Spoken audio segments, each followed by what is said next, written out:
आजकल न्यूज़ चैनलों पर एक ही डिबेट चल रही है रामायण रामचरितमानस की चौपाई को लेकर, जिसमें ढोल गंवार शूद्र पशु नारी सकल ताड़ना के अधिकारी को लेकर जो है बड़ा घमासान मचा हुआ है।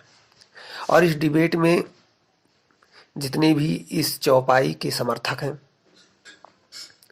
सब इस बात को लेकर के स्पष्टीकरण दे रहे हैं कि ताड़ना अवधि शब्द है और इसके 3 अर्थ होते हैं। मेरे कहने का मतलब यहाँ ये है कि इसके अर्थ से कोई मतलब नहीं। हमारे अभिप्राय है कि अगर इस चौपाई में सिर्फ ढोल गंवार शूद्र पशु नारी को ही क्यों शामिल किया गया है? अगर ये चार पांच लोग ही हैं संसार में, तो फिर ये ब्राह्मण और क्षत्रिय या श्रेष्ठ कुलीन वर्ग कहाँ गया? अगर सब शूद्र हैं तो फिर भेदभाव क्यों होता है? और माननीय जगतगुरु राम भद्राचार्य जी ने भी अपनी इस चौपाई के अर्थ को बताने में उन्होंने कहा कि यदि एक ब्राह्मण 3 दिन तक अपने ब्राह्मण धर्म का पालन नहीं करता तो वो शूद्र हो जाता है।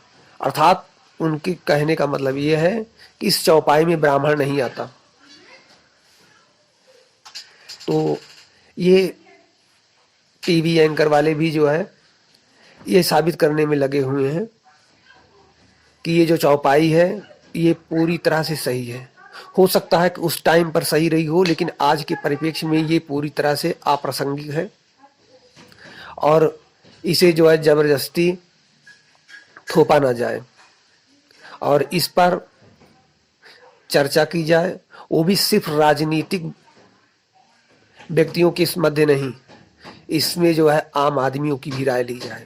इसमें पार्टी डिबेट में बीजेपी प्रवक्ता, सपा प्रवक्ता और ऐसे समर्थक जो बीजेपी के हैं, सपा के हैं या अन्य पार्टियों के हैं, उनको बुलाया गया है।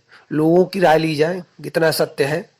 अगर कमियां शूद्र में हो सकती हैं, पशु में हो सकती हैं, नारी में हो सकती है, ढोल में हो सकती है, तो ये जो अपने आप को श्रेष्ठ बताते हैं, सर्वज्ञाता बनाते हैं, सर्वज्ञानी बताते हैं, जो पूरे संसार को सुधारने का ठेका लिए हैं, क्या इनमें कमियां नहीं आ सकती? अगर ऐसा है तो हम इस चौपाई को भी जो है नहीं मानते, क्योंकि इसमें जो है एक पक्ष को कमजोर और दूसरे पक्ष को बड़ा बताने का प्रयास किया गया है।